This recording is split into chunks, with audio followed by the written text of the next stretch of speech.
Welcome back to the Bumper Breakfast. This morning we're talking about 2023 again and youths and political participation.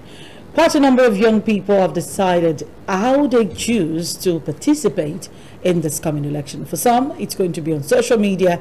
For some, it's going to be on the streets. And for some, it's going to be by vying for positions. I have joining me one of such young persons vying for one of the seats in the Lagos State House of Assembly this morning. I'm talking about Damilola Jayesimi. Good morning, Damilola. How are you doing today? Good morning, Tony. How are you today? You have quite a profile, and I'd like to just take a look at a bit of it. You're a farmer? Yes, correct. You farm? Did you bring cabs and snail for me? If you not bring snail, I'm chasing you right now. No. You're leaving this studio. No problem. So Damilola is into real estate. He's a politician. He's a farmer. I like that part. And he's married. And he has been doing this for quite a while. Now is the true definition of a young person who has not just been schooled, he is also somebody who has served the country. So Damilola, tell me, why do you want to spend your money on politics? What is the problem? Is it that your money is too much? You can give me, I can help you. Okay, so first of all, thank you for having me today. It's a pleasure. And basically, we feel that the youth participation in Nigeria is really low. So for example, in Lagos State, the total mass population is 50% of youths. Okay, and we feel it's time for the youths to come out. Let's change the narrative. But they're coming out on social media. But they're just social media warriors, keypad warriors. So we need to do the right thing by coming out to show our full participation. And by doing that is by joining the party, going for office, and starting from the grassroots. But you see, the problem that I have is quite a number of young people would also tell you that joining a party is their problem because they do not trust the political parties. They do not trust the structure of the parties. How do you expect me to join a party that I do not trust? Very true, you're correct. So joining the political party is the first step, and getting into the party definitely can have some lapses, can have some discouragement and everything. But the fact that you have the passion and the will, the drive to go into the party, to make an impact, to make a change. So that's the first step, because it's not easy. Politics in Nigeria is very expensive, and that's why most youths will just take to their phones, go on social media. So it's not expensive everywhere else? It's in Nigeria. There's a lot of steps and stages that you have to go through. They make it really cumbersome for the youths to come in to actually participate. Anybody, anybody. So it has to do with the passion. Okay. If the passion is not there, it's very easy to opt out. So the passion, the drive, and the will to make a change, to make a narrative, to be the light at the end of the tunnel is actually the main drive. You see, one of my challenges with Nigeria's youth, typical youth, is the fact that we can sell anything, lie, fake news, propaganda on the pages of social media. When it comes to what Yorubas we call farabale, open your ears and listen. Correct. We do not have that. It looks as if we're unreachable. We're everywhere, but we're not reachable. We're impenetrable. Is that assumption correct? It's correct to an extent. We have the numbers, we have the volume, but most times our voices are not heard. Why? Because most youths are scared of going into the political terrain. Because most times what we hear is the political game is dirty. The things we hear from the outside are very worrisome. So it takes a lot of courage. That's why I said the passion and the drive to go there first, see what's going on, observe, and see how you can penetrate into the system. So that's where our voices can be heard. We're more louder on social media. We're louder on all social media platforms. We're louder on the streets at times. But if we're not in that terrain, there is a problem. So that is why youths like myself and a few others have come out to say, enough is enough. We can do this together. Okay, so you're vying for the seat of the Lagos State House of Assembly? Yes, State House of Assembly, correct. And what seat exactly? Yeah, it's to represent Ifako Ijaye. That's Ijaye Ojokoro. Is that just seat? Yeah, that's the seat. Lagos State House of Assembly as a member. Okay. Is that currently Temitopeja's seat? No. That's Hakim. That's Hakim's seat. That's okay, also. so O2. Yes, all right. correct. So somebody is occupying that position. Correct. I want to measure the age now. What age group is the person currently occupying that seat? Okay, the age range is like from 40 to 45. So currently, yes. Okay, and you are in your 30s. Correct. So we're looking at almost a decade below. Exactly. So I'm just thinking here. Do you think the people would trust Yes. So you with such important position, or do you just feel that it's just the beginning of politics? It really doesn't matter to the people. okay. So firstly, I feel at the situation at hand, what's really going on now is at Ijaye Ojokoro, where I'm coming out from, constituency O2. There's been little or nothing less that has been done in that constituency. So it's time that the youth... Is a lawmaker? They have a Correct. chairman, am I correct? Yes, correct. But Okay. as a lawmaker, there are some things we can do. Okay, the Lagos State House of Assembly, what is done there is we enact laws, new laws. We amend or repeal existing laws. And those laws are the laws that can favor your community. So as a member in the Lagos State House of Assembly, you are the voice of the people back home. From your community. So Okay. you need to make your voice heard. When your voice is heard, the state is hearing what you're talking about. So obviously there's going to be a change. So right now as a youth, it may be difficult convincing the elderly people, but the youth in that constituency are tired of what's going on. They have opened their eyes, they're seeing what's going on, because we can't allow our children's children get into the same situation of what's going on right now. So the youths and even the elderly people are also saying that it's time for the youth to do something. Some of the elderly people come out when we go for our ward rallies and say they want this. This is what they want, because the elderly people have done nothing. So it's time. But the person is not an elderly person, and that's where I'm drawing attention to. The person in question who occupies the position, how many terms has he served? 3 terms. 3 terms. Are you saying for the 3 terms he has served, it hasn't really impacted the people Correct. directly? Correct. Now, he's a young person. He possibly started when he was in his 30s like you. Correct. He started when he was young, so he has done about 12 years. So take about 45 minus 12. You're looking at he did that when he was 33, which comes to almost your age. So I'm just thinking here, you know, what's going to be the difference? Okay. He started young. Yeah, correct. You're starting young. Correct. So what I feel is he's under a party, the ruling party in Lagos State. Okay. So most times what happens is you can be this age, but Okay. are you competent enough? Are you sound enough? Are you educated enough? Because the assembly needs an intelligent individual. It's not just about Educated? get like educated enough to be able to pass a message about the situation. Which comes to one question I'd like to ask you here before you go back to my previous question. Is education important in choosing who should be a lawmaker?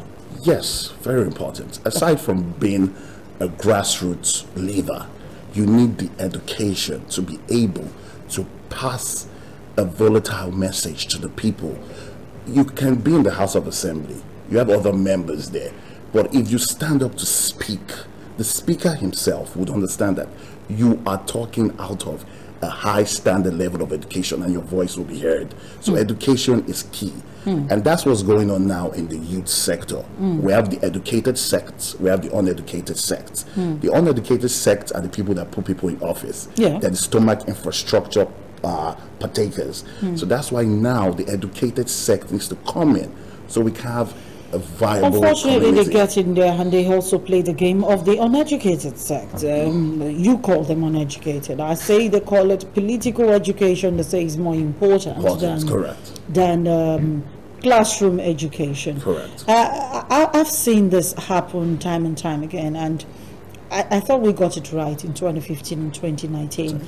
The first time I had a conversation with Temitopeja, that was why I had to ask you, are you vying for a seat? I saw an intelligent young man in position. I've had a conversation with Desmond Elliott, apart from the fact that he's an actor. I've also had a conversation with him. I've had to interview him. Intelligent young man. Correct. I've had a conversation with the Igbo man that represents Oshodi constituency. Igbo man, perfectly, politically educated. And business education as well, Correct. and classroom education.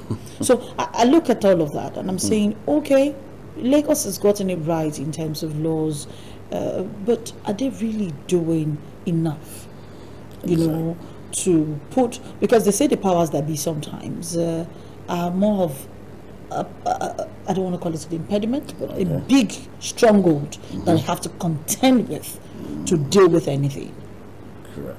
How do you hope to navigate such a situation where, whether they have classroom education or political education, they still form the bulk of the decision making? Correct. Yeah, you're really correct from the antecedent and everything.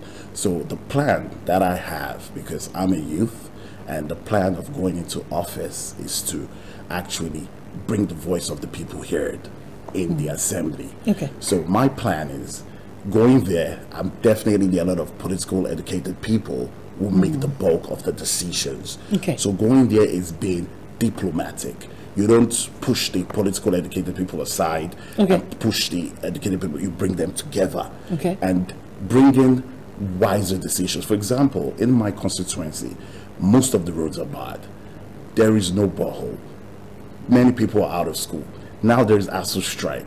So we have young people there on that particular party. That's the party with the power in Lagos State. Okay. So like I said before, most times these people might not be 100% capable, but because it's the ruling party in power. So now we need to come out and say that somebody else from another party would come with an unbiased decision, unbiased regulations to bring progress, peace to the community.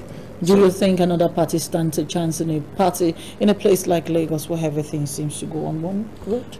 Correct. So right now, there is a chance for the PDP. I'm going under the People's Democratic Party. Oh, just like Banky W. Yes, and right now, there is a pathway because the people are tired.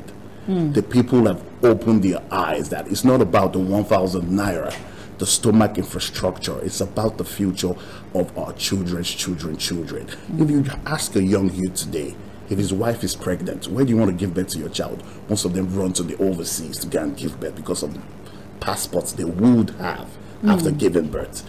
But now it's been happening since all this while. Before we were born. So. Exactly. So the youths now are saying enough is enough. We can gather our strength. We can gather our power. We can have the voice to go there and start from the grassroots. I'm not coming out as a governor. I'm not coming out as a senator, but I'm trying to go from the grassroots. Let's try to infiltrate. So there is a trajectory. Get what's really going on. We can't just keep on being on Instagram and saying and complaining. We need to get there, see what's going on, and see how we can bring a solution. Do you not think that the party would also form an impediment to you in the long run? Because it's been said most times that one of the biggest problems of effective governance in Nigeria is the kind of political structures we have in our different political parties, whether we like it or not. They're same of same. Whether it's the ruling party or it's the opposition party. They're same of same because they have the same structure. Correct. So you don't think they're going to be an impediment to you? You don't think they're going to be a problem? For me right now, I joined the People's Democratic Party for the past 5 years, and I have studied the terrain of the structure, and I've seen that in your axis? In my axis. In my axis. Okay. So I have seen that this party is ready to move forward. This party is ready to provide the right candidates after the primaries to be the flag bearer, to go forward and take the party to greater heights. So I've seen that passion, I've seen that drive, and that's why I said, no matter the structure, I have studied the structure of my own axis, and I'm ready to push the narrative forward for a better community in my constituency. Anyway, we wish you all the best as we're talking about young people wanting to vie for tickets in Nigeria. It looks as if you won't be the only one. Yes, a quick one. Governor Yaya Bello is also, what is it now? Why are you laughing before I even mention the question? Why are you laughing? I don't like all this laughter that you're laughing. No problem, that's fine. Governor Yaya Bello is riding on that particular narrative as well. I'm a young person, and I'm the most qualified because I'm young. But I would say not every young person is the right person, but a young person who is having the past credentials of doing the right thing is the right person. So there has to be an antecedent. So let's assume that he gets the ticket of any political party. I don't want to talk about who will give him the ticket. Yes. But let's assume he gets the ticket of any political party. Will you vote for him? That would be a personal decision. Okay. So if you're going to take a decision on who to vote for, would you do as president now? Would you do it on the matter of age?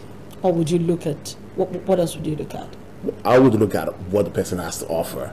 I look at past antecedents and look at the structure of which the person has always carried his leadership structure at.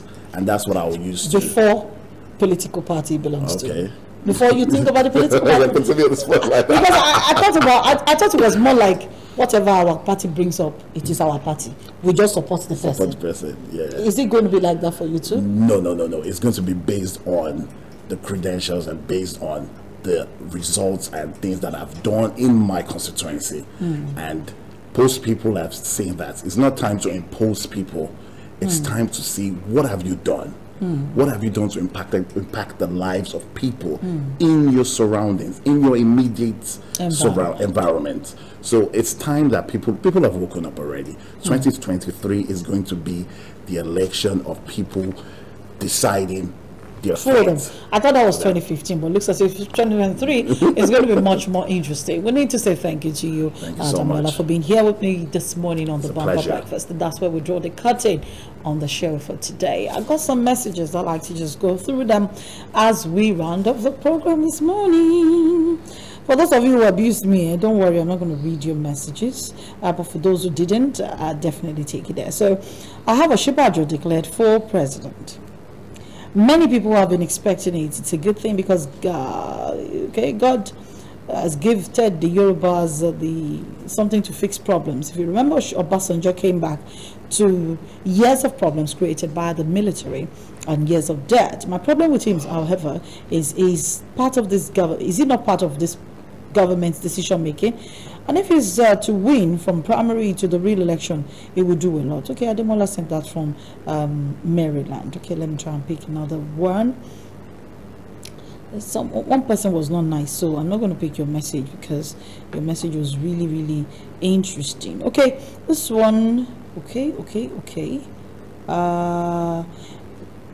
I'm coming. VP is a good man. Look at what he did at the time he was given the chance to act in the office of president, but the cabal in Aso Rock will not allow him to perform. This is coming from John from Lagos. Interesting. All right, thank you so much for joining us this morning on the Bumper Breakfast. We'll be back tomorrow again on the Bumper Breakfast. My name is Tommy Singh. I see you. But before we go, I want to celebrate. Adera's brother, Elias Oladapo Salu. Big brother of life, one of the biggest brothers that makes me smile all the time because it makes somebody very close to me really happy. This is coming from Yinka Kenny, and we're saying happy birthday to you, happy birthday to you, happy birthday to you. Happy birthday to you, sir. May God continue to bless and keep you. May God continue to let his face shine upon you. As you go through the fast, he will answer every of your heart's desires. The Lord will see to your innermost cry and make sure that it serves you. I also want to say happy birthday to Yinka Kenny's brother, Oluwafemi Sonda. She said, this is my darling. Brother Femi, happy birthday to you. Your sister sent me to say, God bless and keep you for her always. Keep shining, keep being the good person that you are, and make sure you keep the flag shining higher and brighter. My name is Tomisi. I'll see you again tomorrow. Have a beautiful day, people. Bye.